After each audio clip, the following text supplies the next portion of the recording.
Japan एक ऐसा देश जहां अनुशासन और कानून को दुनिया मिसाल मानती है।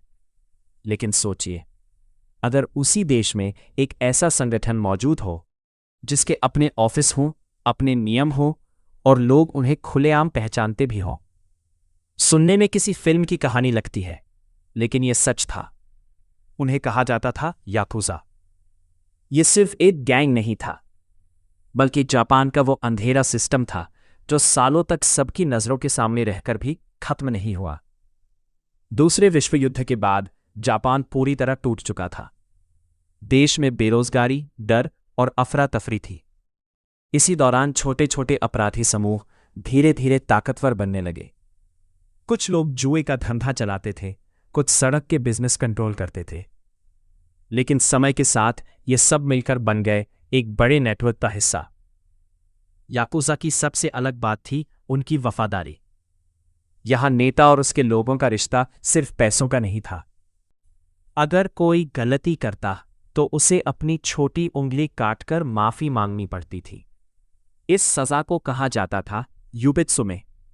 उनके पूरे शरीर पर बने टैटू भी उनकी पहचान थे। ड्रैगन, टाइगर और समुराई जैसे डिजाइन सिर्फ दिखावे के लिए नहीं थे। हर टैटू एक कहानी बताता था। लेकिन सबसे चौंकाने वाली घटना हुई 1995 में, जब जापान के कोबे शहर में भयानक भूकंप आया। पूरा शहर तबाह हो गया था। सरकारी मदद पहुंचने में समय लग रहा था, और तभी सड़कों पर सबसे पहले दिखाई दिए याकुजा। वो ट्रकों में खाना, पानी और दवाइयां लेकर लोगों की मदद करने लगे, बिना कैमरे, बिना किसी प्रचार के।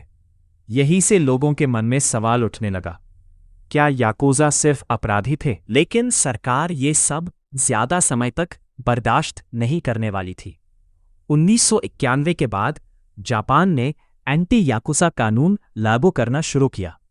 उनके बैंक अकाउंट बंद किए गए, उनके बिजनेस रोके गए और लोगों को उनसे दूर रहने के लिए कहा गया।